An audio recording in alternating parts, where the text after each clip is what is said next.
everyone, welcome back to the channel. Today I have a review of the Kawhi Leonard New Balance OMN1S in the Clippers colorway. Now this is deemed as the return of the fungi colorway.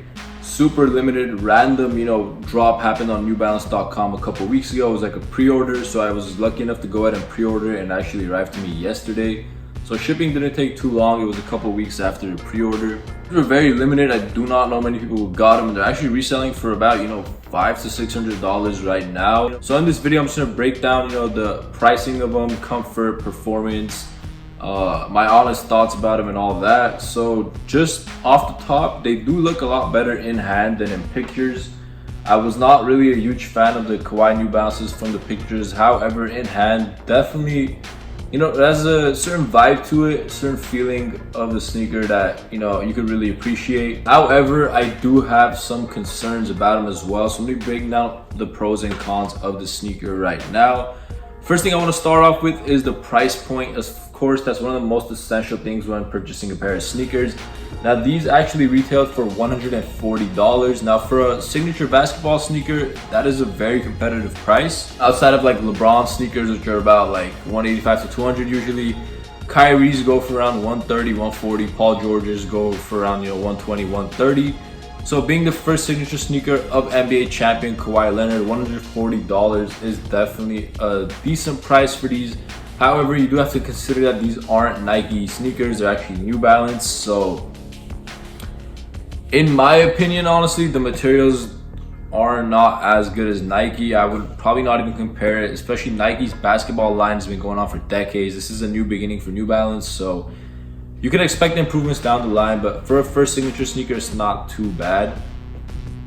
So in terms of pricing, I would give these like an A. I think it's a good price point. It's Kawhi Leonard shoe, first signature sneaker. They have to make their money off it. Now, in terms of resale though, people who are paying $500 to $600 for these, that is absolutely insane. I don't know why anyone would pay $500 to $600 for these. I guess if you're a huge Kawhi Leonard fan, or the fact that they're pretty exclusive, that makes sense. Otherwise, I don't really know. I don't know what to say. But the next thing I'm going to talk about is the comfort of the sneakers. So I have not actually played basketball on these yet. However, I have done an on-feet of these. If you want, I will link that up top. You guys can go ahead and check that out. In terms of the on-feet, when I was just wearing it, it is pretty comfortable, but at the same time, the sneaker just feels kind of stiff. I don't know if it's because I'm just wearing it for the first time. It needs to be broken in like most basketball shoes, but just the upper of the sneaker, like the material that they used on it, it's not that stretchy. Like it's a pretty stiff like material. In the midsole, it's pretty soft. However, again, for a basketball shoe, you gotta keep these pretty durable, and at the same time has to make sure your foot is safe. So I think they did a pretty good job. However, again, like on the outsole, when I'm walking, my foot, like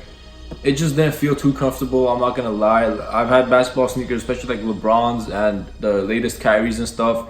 They actually feel really soft at the bottom. Like the cushioning is really nice. I did not like the cushioning of these too much. They used something called fuel cell on these that it says on the back. I'm not really too sure what it is. I'm not too familiar with the New Balance terms, but whatever it is, it's not nearly as comfortable as the Nike cushioning that's used. So in terms of comfort, I would probably give these a B. Compared to Nike's, I don't think it even compares. Again, you remember, this is a basketball sneaker, so you have to look at it in terms of basketball. Now, if it's just casual wear, I wouldn't have a problem with it. But if I'm gonna be wearing these for 2 hours, 3 hours playing basketball, it might get kind of problematic. Next thing I want to talk about is the traction on the outsole. Now, for a basketball sneaker, that's one of the most important things, is the traction, so you don't fall all over the place. Just off initial wear, just walking around in them, the traction was very well. Had really no problems with it. Just like the design on it just indicates that it's gonna have pretty good traction on the sneaker, so no complaints in terms of that. I am gonna give you guys an up close look at these in a second, but just rounding up my overall opinion of them, for a first basketball signature sneaker, it's definitely pretty cool. It stands out. If you wear these, people are gonna know it's something different. This colorway in particular, it's the Clipper colorway, Spider-Man colorway as well. Looks pretty cool. Definitely gonna catch some eyes when you're wearing it. All right, guys, taking a closer look at these. First thing I want to show is the box. So here's the box they come in. It's a red box with New Balance written on the top in white. And then here's the label for the sneaker. Inside we just have regular packaging, and it says "Follow no one" on the paper. With the box out of the way, let's get a closer look at these Kawhi New Balances. First thing I'll start off with is this New Balance logo right here. Blue New Balance logo, kind of shiny, not a bad look. And some of the materials on the sneaker, we have suede going all throughout it right here. Circles all around to the medial side, and we have another New Balance logo there. And then we also have suede going down like the claw part of the sneaker on both sides. Here on the tongue, we have a mesh-like material going all throughout it, kind of like a basketball jersey, I want to say.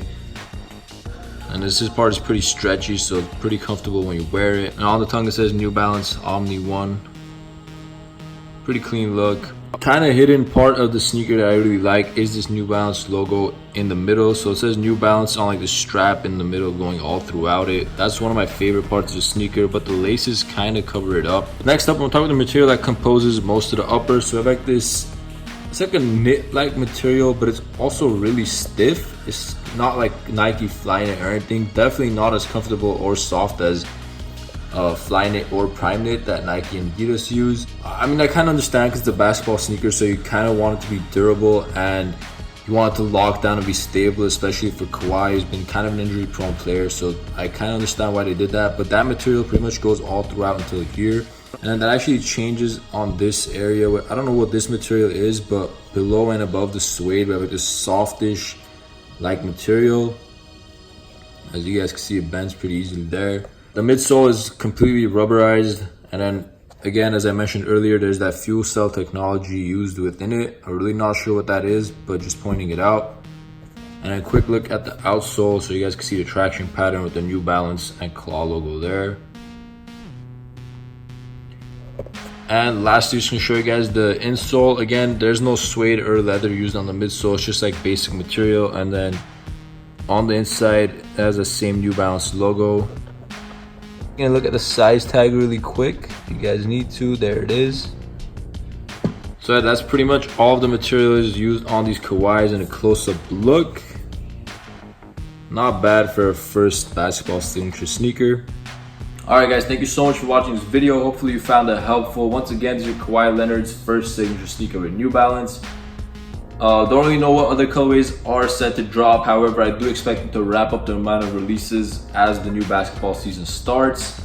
Again, retailing for $140. Pretty cool sneaker. My overall grade of these would be like a B, an 8 out of 10 maybe.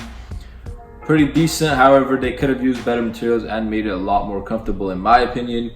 If you guys enjoyed that video, please hit that thumbs up button and subscribe to my channel for more. Also, I have done an off feed of these, so go ahead and check that out. Thank you.